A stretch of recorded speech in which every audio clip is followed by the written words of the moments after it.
Today, we discover a story where a quiet life is shattered by an extraordinary secret. Samuel Washington, a humble hospital worker, loses his beloved wife, Lorraine, only to find she's left behind not just memories, but a hidden fortune meant to change the world.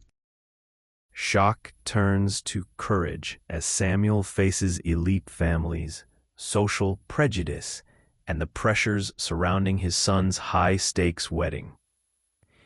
In a breathtaking moment, dignity triumphs over wealth, reshaping relationships and forging an unforgettable legacy. Lorraine's fortune becomes a force for good, sparking a foundation that lifts children and unites communities. Grief gives way to hope as ordinary routines transform into lifelong impact. And one small family's love ripples through an entire city. Subscribe and hit like. Our powerful stories add years to your life. Join our Story Lovers Club and let us know in the comments. Where are you listening from? Have you ever wondered how a single moment, a split-second decision, can redirect the entire course of a life? While most people walk past destiny without noticing, Veronica's moment arrived when she least expected it. The world saw her as invisible, a young woman drifting through Lagos's crowded streets, clutching her threadbare shawl, the city's cacophony masking her hunger. Every step was heavy, her dreams dulled by desperation. No one paused to ask her name. No one imagined she had a story worth telling. But fate always listens when kindness whispers. It all started on a day that seemed much like any other, a day that, for most, would blend into the monotony of survival. Veronica was cold, her stomach rumbling, only a few coins in her pocket. Yet she gave the last of what she had to help a stranger, unconscious and bleeding beside a dusty roadside. She did not know his name, nor did she wait for gratitude. Even when hospital staff hesitated, looking at her worn clothes with suspicion, she stood firm. "Let me help, please. Let me try," she insisted. Her courage, drawn from a well deep inside, broke through the indifference that so often guards the privileged from the plight of the destitute. No one could know that the stranger, Chief Madu, was a billionaire, a mover behind the city's greatest projects, hidden beneath blood and shadows. As he drifted between life and death, Veronica offered her own blood for the transfusion, her own meager earnings for medicine, a sacrifice so pure it seemed almost foolish. When he finally opened his eyes, she was asleep in a plastic chair, unaware that everything was about to shift. Chief Madu made her a promise, his voice low but unwavering. "You will never suffer again. I will see justice done for what was done to you." Those words were a key, opening a door to a world Veronica had never imagined. But she was not rescued just by a man of wealth. She was lifted by the very kindness she had once sown, now blooming when she needed it most. Part 2 of Veronica's remarkable journey doesn't begin with a fairy tale trumpet or a lucky break. It starts with disbelief, the kind that lingers in the bones of those who have known only struggle. If you're new to her story, pause here and discover the beginning. Only then can you truly grasp the magnitude of the transformation awaiting her. And if you feel a tremor of hope as you listen, it's because hope itself runs through these moments, refusing to let go.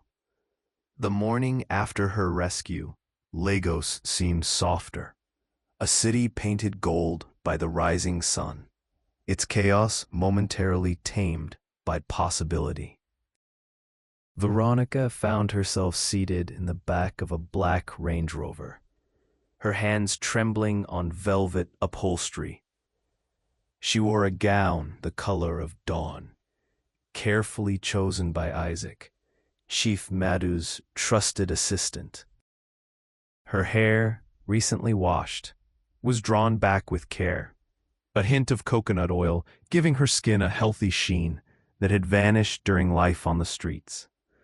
But behind the delicate transformation, her eyes held a silent storm, disbelief, suspicion, and shards of old fear.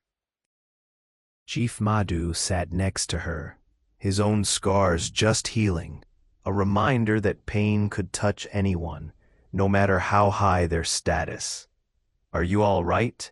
he asked, his words gentle but his gaze unblinking, as the car swept over the Third Mainland Bridge, sirens clearing their path and pedestrians gaping. Veronica nodded with a forced smile. "I keep thinking I'll wake up on the pavement again," she confessed, her voice barely audible. The world outside, market vendors, watchful mothers, curious children, all seemed to pause for this unlikely procession. As they slipped into the affluent enclave of Ikoyi, everything changed. The atmosphere crackled, bright with possibility but also heavy with expectation. The mansions peering down from behind their fortified walls bore witness to a new chapter being written. A chapter for someone who had started life with nothing. The moment the Range Rover glided through the gated estate, Veronica's breath caught. She was used to the brutal honesty of the streets, the choking exhaust, the scent of sweat and fear. So this world of manicured lawns and glinting marble felt unreal. Painted boulevards, impossibly ornate gates guarded by stone-faced security men, ornamental trees standing in silent vigil. It was as if she'd stumbled into the fever dream of luxury she once glimpsed on television screens through shop windows. When the car finally rolled to a stop, she could hardly move. Before her towered an estate grand enough for royalty, complete with a fountain whose water sparkled in the sunlight, the letter M gleaming in gold above the front gate. "Is this a hotel?" she whispered, struggling to believe this majesty could have anything to do with her. "No," Chief Madu answered softly. "This is your home now."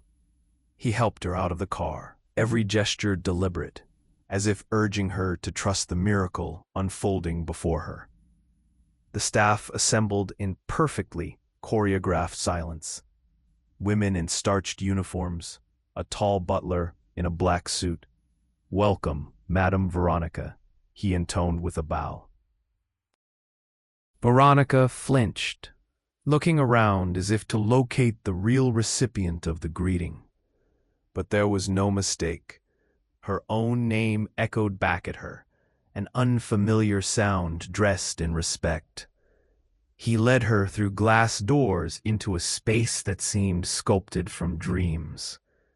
Crystal chandeliers sparkled overhead. Marble floors reflected the light in perfect silence. Paintings spoke of culture and calm, their colors blending into the cream and gold of the walls. A gentle scent of roses suffused the air, carried by the hum of perfectly regulated air conditioning. Lessons bloom. For Veronica, it was an overwhelming flood, a world that did not even exist in memory, much less reality. Overwhelmed, Veronica allowed the maid to guide her upstairs. Each step up the broad marble staircase echoed, resonant, with the memories of all the nights she'd spent scrabbling for rest beneath bridges, drifting in and out of sleep to the groan of distant trucks. and the threat of morning police raids. Now, her room was not just safe, it was larger than every home she had ever known, fitted with a bed whose sheets shone like liquid silver. The wardrobe was already full, stocked with clothes she didn't dare touch, while the vanity table boasted an array of creams, perfumes, and oils far beyond what she might even have known existed. Yet it was the gleaming white bathroom, its shining fixtures, its limitless hot water, the bathtub built for dreams, that undid her. She gasped, covering her mouth in disbelief. When Chief Madu appeared at the threshold, his face unreadable, she whispered, tears in her gaze, "I don't deserve this." He answered not with platitudes, but with conviction. "You never have to deserve mercy. God finds those the world overlooks, and I see you just the same." The weight of her past, the endless begging, the humiliating scorn of Madame Patricia, the nights spent hidden from danger, rushed over her in that moment. Her legs buckled, and she fell to her knees in gratitude, a gesture that stunned everyone watching. But Chief Madu lifted her gently. "You knelt for life, not for me. Stand tall, Veronica. You are the miracle now." He left her alone to gather herself, giving her space to believe this might truly be her new reality. Alone at last, Veronica studied her own reflection. She did not recognize the woman on the other side of the glass, a survivor, unbroken, her scars hidden beneath new light. As she curled into the impossibly soft embrace of her new bed, whispering her gratitude into the silence, she wondered, could this peace, this respect, really last? As dawn broke over Ikoyi, the rest of the city carried on, ignorant of the watershed moment taking place in Chief Madu's mansion. While Veronica rested, her dreams flickering between hope and uncertainty, important work began downstairs. In a private study shrouded in glass and lined with old books, Chief Madu prepared for battle, his tailored navy caftan pressed to perfection. Folders, files, and sleepless purpose littered his desk, as Isaac, his faithful assistant, began to walk him through the darkness they intended to expose. "Madame Patricia Nowati," Isaac reported grimly, "is filth wrapped in diamonds. What she calls a modeling agency is nothing more than a mask, a gateway to a transnational network trafficking young girls, tricking them with promises of salon jobs or restaurant work in Italy, Dubai, even Ghana, and forcing them into escort work instead." Chief Madu's jaw clenched with anger.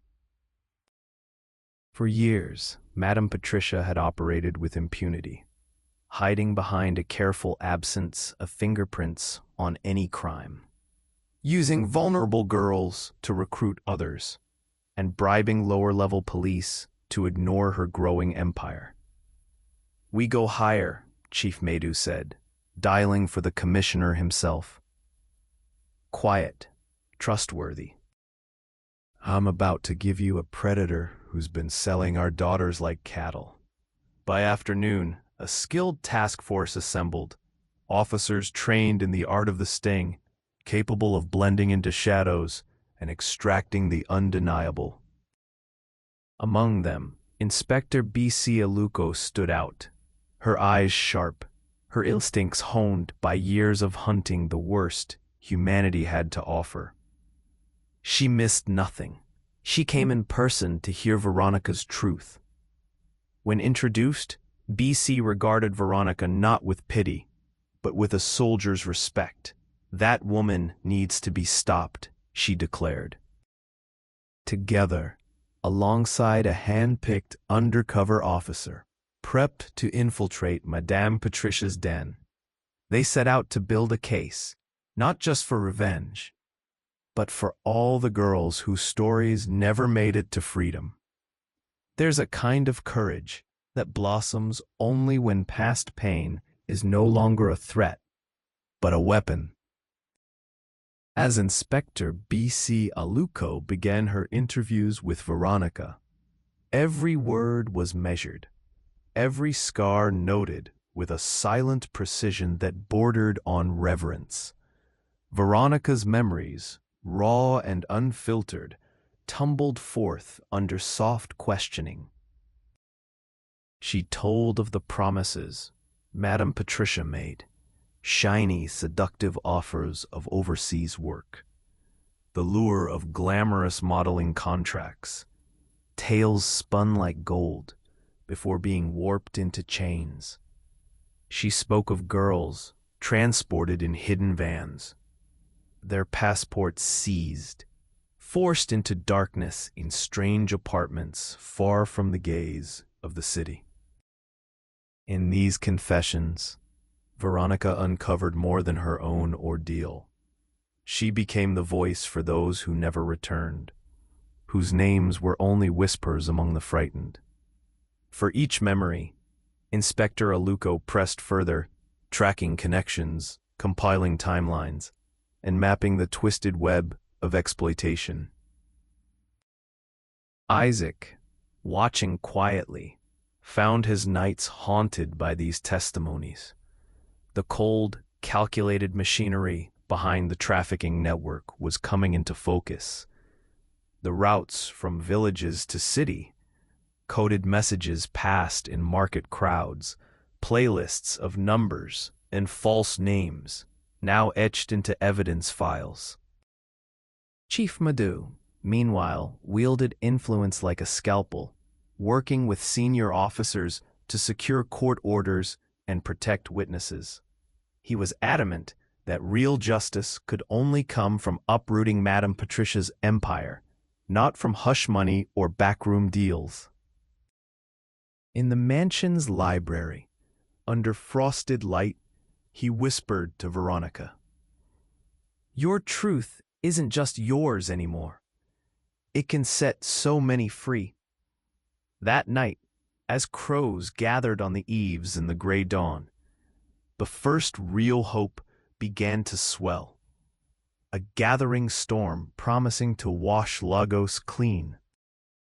As the investigation gained momentum, the mansion transformed into a sanctuary for the rescued. Veronica wasn't alone anymore. 3 other girls, former victims, were smuggled to safety and given refuge.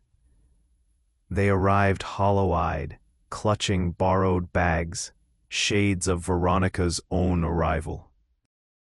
The staff welcomed them in the same ritual fashion. A hot meal, showers, clean sheets, and a respectful silence broken only by the gentle hum of new beginnings. Here, their pain was no longer currency. It became a map to the empire they would help dismantle. Isaac coordinated with NGOs specialized in survivor support, each visit bringing hope and much-needed expertise. Psychologists arrived to run therapy circles beneath the shade of the courtyard fig tree, where laughter slowly began to replace sobs. Legal volunteers coached the girls on what to expect in court, teaching how to recognize threats and stand their ground. In these moments, what had started as a solitary rescue swelled into a tapestry, each story weaving strength into the next. Veronica, once crippled by trauma, emerged as a natural leader. She comforted newcomers, reminding them with gentle patience that they deserved dignity and justice. When one of them, a girl named Esther, collapsed in tears, Veronica held her close, whispering, "You survived. That's enough for now. We'll get through the rest together." For the first time, she saw her own reflection, not through eyes of loss, but of possibility, and realized the seed of hope she planted had not only taken root, but was blossoming for others. Tension built like electricity in the days leading up to the operation. Police vans passed inconspicuously on neighboring streets, officers taking positions, dressed as delivery drivers and mothers with toddlers. Chief Madu, meticulously calm, monitored every detail from the estate's secure communication room, a web of monitors showing live feeds from the sting's many angles. At the heart of the operation stood Inspector Aluko, clad in plain clothes, her badge hidden, but her authority unmistakable. The plan was brilliant in its simplicity and reach. An undercover officer, Blessing, a woman with nerves of steel, would pose as a desperate job seeker, playing the part of a naive village girl, lured by Madame Patricia's promises. Equipping Blessing with hidden cameras was an act of silent rebellion against all the lies ever whispered in back rooms or sealed-off apartments. For days, Blessing rehearsed with Veronica and the rescued girls, memorizing their stories, learning the slang, the mannerisms, every nuance. They turned trauma into tactical advantage. At the hour of reckoning, the undercover team converged on the notorious agency, a nondescript two-story building in Surulere. Blessing rang, thick with feigned anxiety. Madame Patricia herself answered, golden jewelry gleaming, the practiced smile of a seasoned manipulator, never faltering. Downstairs, police monitored every word, every grim joke and false reassurance. When Madame Patricia outlined the opportunities awaiting in Dubai, her voice as smooth as oil, Blessing nodded, secretly transmitting the evidence that would break the ring. The trap wasn't just for Madame Patricia. It was for every shadowed figure who thought themselves invisible. The moment the signal was given, chaos erupted into order. Teams of officers surged into the building from every angle, armed with warrants and righteous fury. Screams and shouts echoed through the halls, feet pounded down staircases, and through the turmoil, Madame Patricia was led out in silver handcuffs, her empire crumbling with every news camera that flashed. Her lieutenants ran, but there was nowhere to hide.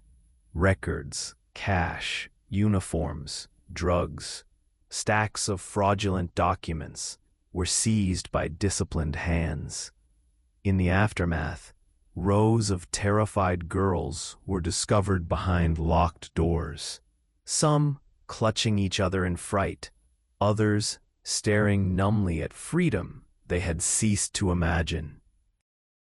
Back at the mansion, the news exploded across the evening broadcasts. Veronica, surrounded by her newfound sisters, watched from the plush living room, barely able to contain her tears as she saw Madame Patricia marched into a police van.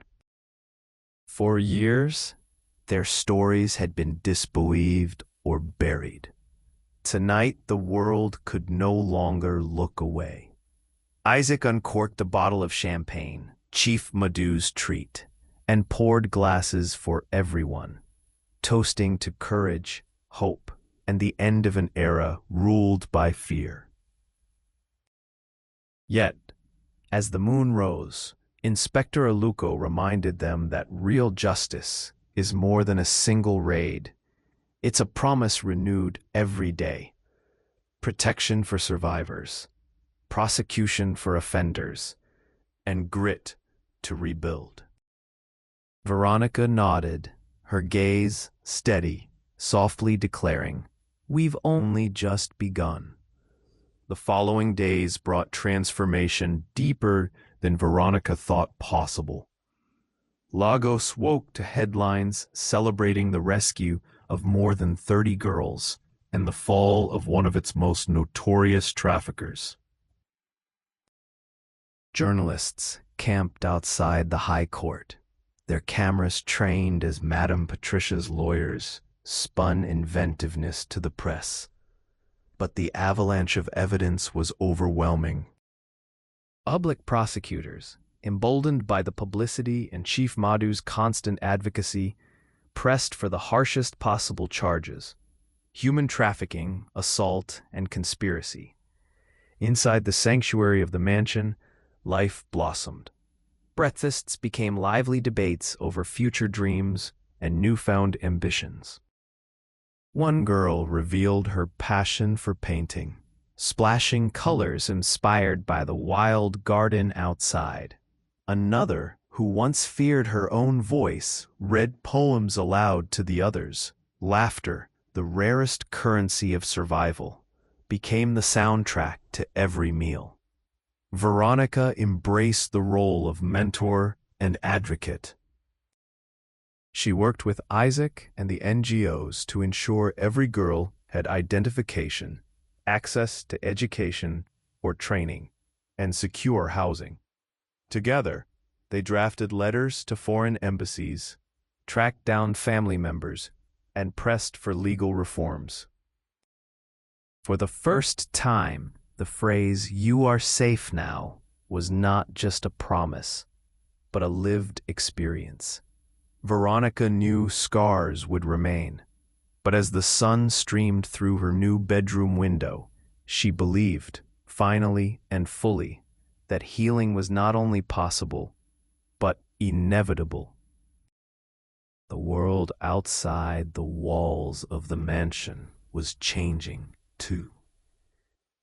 The story of Veronica and the girls found its way into newspapers, radio shows, and neighborhood gossip, sparking unrest and a wave of solidarity throughout Lagos and beyond. There were candlelight vigils in front of the courthouse with activists and survivors sharing their stories. Hashtags began trending on social media, drawing attention to the plight of the trafficked and the failures of a system that had allowed it to flourish unchecked for so long. Some reactions were supportive, but others were tinged with skepticism or outright hostility. 2 days after the rescue operation, a group of women knocked on the mansion gates. Mothers, aunts, and sisters, desperate for news about their missing loved ones. Chief Madu opened the gates and allowed them into the courtyard, where Veronica and the other rescued girls, initially fearful, soon discovered they were not alone in their suffering. For many, it was the first time they had been treated as survivors and not as runaways or shameful secrets. In those meetings, the power of collective healing became evident. There were embraces filled with tears, apologies for not believing, promises to fight together for justice, and seeds of new advocacy organizations began to form. Veronica, always humble, found her voice growing stronger each day. She spoke at impromptu rallies and quietly held hands with grieving mothers, drawing strength from solidarity that only survivors can truly understand. Each new meeting was a defiant declaration. We will not be silent anymore. The legal proceedings against Madame Patricia and her accomplices began under the bright glare of public scrutiny. Courtrooms that once echoed only with the voices of lawyers and clerks now buzzed with journalists, advocates, and representatives from international organizations. The survivors, prepared by patient counselors and legal teams, entered the witness box not as faceless victims, but as determined individuals, ready to recount what they had endured.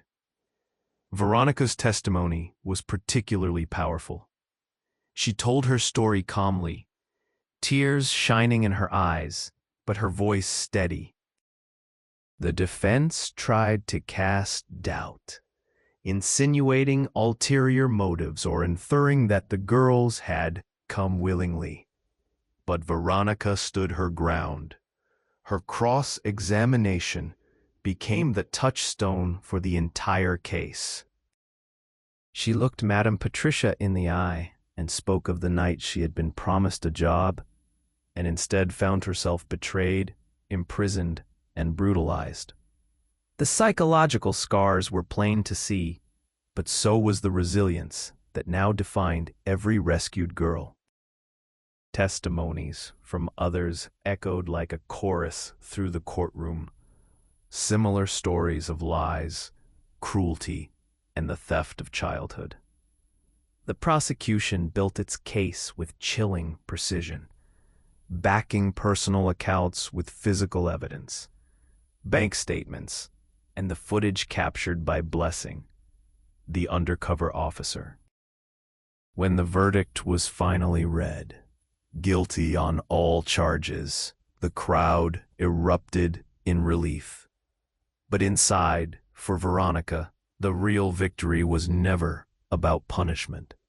It was about reclaiming stolen voices and proving that justice, however delayed, could still be served. For the survivors, justice was necessary but insufficient. They realized that the journey ahead was not merely about moving past trauma, but about rebuilding lives and identities that could never again be defined by victimhood. Supported by Isaac's tireless coordination and Chief Madu's resources, the girls were enrolled in a wide array of programs, from basic education and vocational training to entrepreneurship courses and creative workshops. Veronica gravitated toward a youth leadership program, eager to learn how to channel her experience into helping others. There were, of course, setbacks and hard days. Nightmares lingered, and not all the girls' families were able or willing to welcome them back.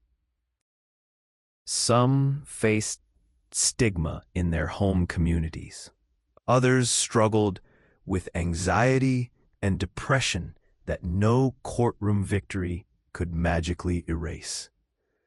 But the environment built in the mansion and reinforced daily by counselors and peer mentors was one of accountability and unconditional support. Veronica spearheaded a peer support initiative.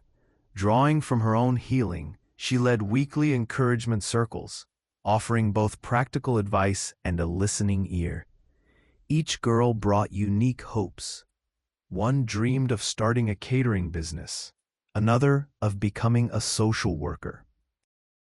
With each success, no matter how small, they celebrated together. The phrase, "We rise by lifting others," became their rallying cry. A simple truth that stitched fractured lives into an emerging community. As time passed, the movement Veronica had helped inspire crossed social and economic boundaries. Policymakers, stirred by the publicity and community demand for long overdue changes, invited the survivors to testify before Parliament. Veronica, Isaac, and 2 others traveled to Abuja. It was her first time on an airplane, a moment equal parts exhilarating and terrifying. Seated by the window, Veronica gazed at the clouds, her palm pressed to the glass, and found herself filled with gratitude and anticipation. She was not only surviving, she was finally living. Their testimony forced real discussions about reforming laws, increasing penalties for traffickers, improving police training, and establishing better shelters for at-risk youth. No longer were survivors a hidden statistic. They were now collaborators, experts in their own right, drafting proposals and helping shape survivor-centered frameworks. Journalists chronicled their journey, shining a spotlight on the faces of change. Lessons bloom. Back in Lagos, Chief Madu continued his quiet support, funding scholarships and hiring 2 of the survivors to work in his charitable foundation. Isaac assisted in expanding partnerships with women's groups across West Africa, organizing conferences to spread awareness, prevent trafficking, and create cross-border safe havens for the vulnerable. The network, born from pain, had matured into an engine of transformation, one that reached far beyond the original walls of rescue. Healing is neither linear nor simple. It is a mosaic crafted slowly from shattered pieces. Veronica's own journey remained shaped by both joy and sorrow. There were mornings when anxiety threatened to overwhelm her, when old phantoms of hopelessness resurfaced, reminding her of how far she had come and how easy it could be to slip back. But each time she faltered, support was never far away. A kind word from Isaac, a message from Esther, a breakfast shared in the sun with fellow survivors. One afternoon, Veronica visited the hospital where her journey had shifted so dramatically. She brought gifts for the staff, chocolates, thank you cards, and a donation box funded entirely by the survivors' new businesses. The nurses greeted her with admiration, remembering the frightened but stubborn girl who had refused to let a stranger die.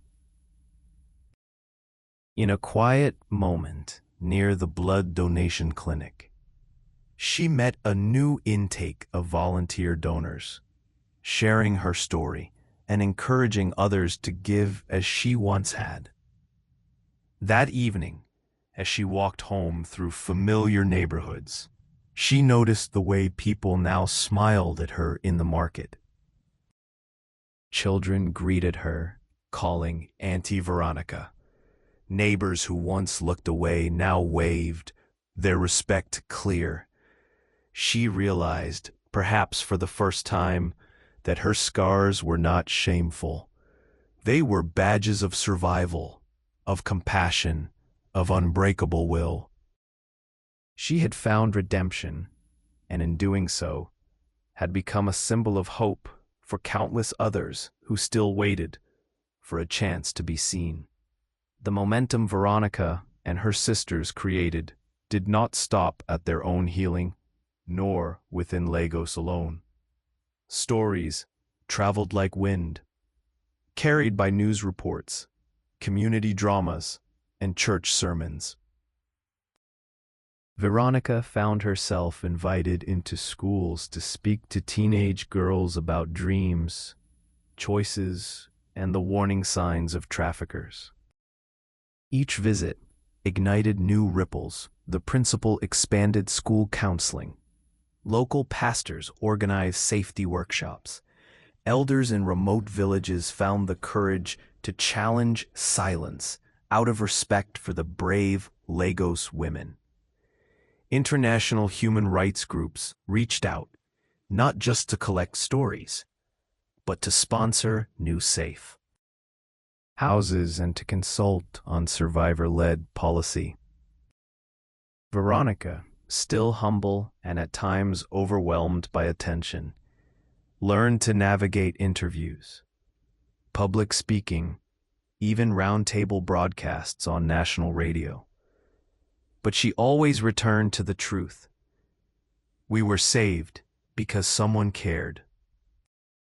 Now it's our turn to care for others. Chief Madu established the Veronica Foundation, a long-term project designed to cover medical care, legal aid, and vocational scholarships for girls at risk. Isaac, whose loyalty had become unwavering, managed operations with methodical precision, seeking out untapped resources and training staff to respond efficiently to crisis calls. The girls, now young women, began to see themselves as leaders, advocates, and agents of their fate. Faith and friendship proved to be Veronica's strongest anchors.